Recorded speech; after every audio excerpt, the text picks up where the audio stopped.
tugas 1 dari mata kuliah logika. Berikut ini adalah penjelasan panjang mengenai macam-macam norm dan logika falasi lengkap dengan contoh dan cara menghindarinya. A. Macam-macam norm.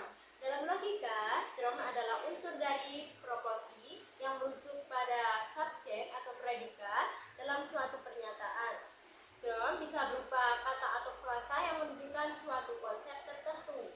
Norm memiliki banyak klarifikasi, namun berikut ini adalah 3 jenis norm yang umum dan penting untuk dipahami.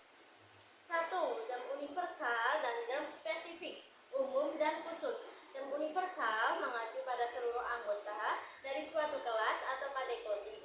Norm spesifik mengacu pada satu atau sebagian anggota dari kelas tersebut.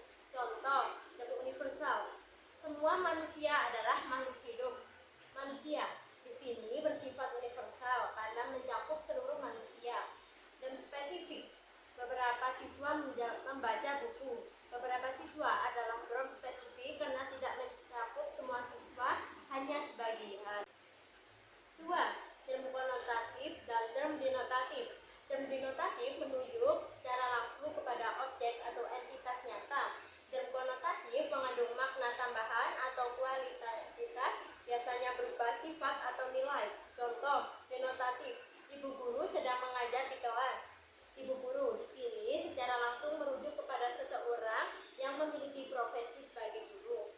Konotatif. Dia adalah sosok singa di medan perang. Singa di sini bukan berarti hewan secara harfiah, tetapi melambangkan keberanian. Makna konotatif. 3. Norm positif dan negatif. Norm positif menyatakan keberadaan atau kualitas suatu secara afirmatif. Norm negatif menyatakan penyangkalan atau ketiadaan dari sesuatu. Contoh, positif. Mahasiswa itu rajin belajar. Rajin menyatakan kualitas positif.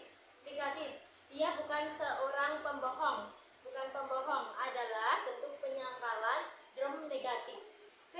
Logikal falasi atau sesat pikir. Logikal falasi atau sesat pikir adalah bentuk kesalahan dalam bernalar yang tampaknya logis tapi sesungguhnya keliru. Falasi dapat mengaburkan argumen dan menyesatkan pembaca atau pendengar. Contoh bentuk logikal falasi dan penjelasannya. 1. Ad hominem menyerang pribadi. Falasi ini terjadi ketika argumen ditolak atau dibantah dengan menyerang pribadi orang yang menyampaikan argumen, bukan isi argumennya. Contoh, kamu tidak layak membahas masalah ekonomi karena kamu bahkan tidak lulus kuliah ekonomi. Mengapa salah? Fokus argumen seharusnya pada ide atau fakta yang disampaikan, bukan pada latar belakang pribadi si pembicara.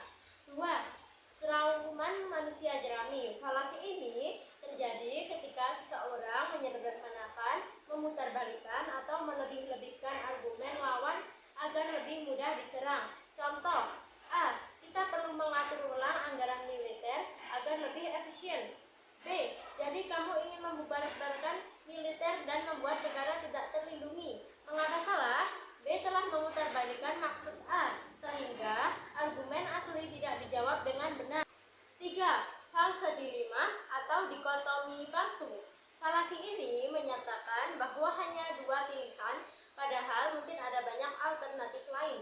Contoh, kalau kamu tidak mendukung partai kami, berarti kamu tidak peduli dengan masa depan bangsa. Mengapa salah? Ini menyederhanakan situasi kompleks menjadi 2 pilihan ekstrim. Padahal bisa jadi seseorang peduli terhadap bangsa tanpa harus mendukung partai tersebut. C. Cara agar terhindar dari logikal falasi. Agar tidak terjebak dalam sesat pikir, kita perlu menerapkan beberapa langkah bijak berikut. 1. Kembangkan kemampuan berpikir kritis. Belajarlah mengevaluasi argumen berdasarkan bukti dan logika, bukan emosi atau opini pribadi. 2. Pahami berbagai jenis falasi. Semakin banyak kita mengenal bentuk-bentuk falasi, semakin mudah kita menghindarinya. 3. Fokus pada substansi argumen. Jangan mudah tergoda untuk menyerang pribadi atau menggiring perdebatan ke arah yang tidak relevan. 4. Selalu cari alternatif. Hindari pemikiran hitam putih. Kebanyakan masalah memiliki lebih dari 2 sisi atau jawaban. 5. 5. Minta umpan balik atau berdiskusi sehat. Berbicaralah dengan orang lain yang memiliki pandangan berbeda untuk menguji kekuatan logika kita. Sekian dari jawaban saya. Apabila ada kata atau frasa yang salah, mohon dimaafkan. Terima kasih, sampai jumpa lagi.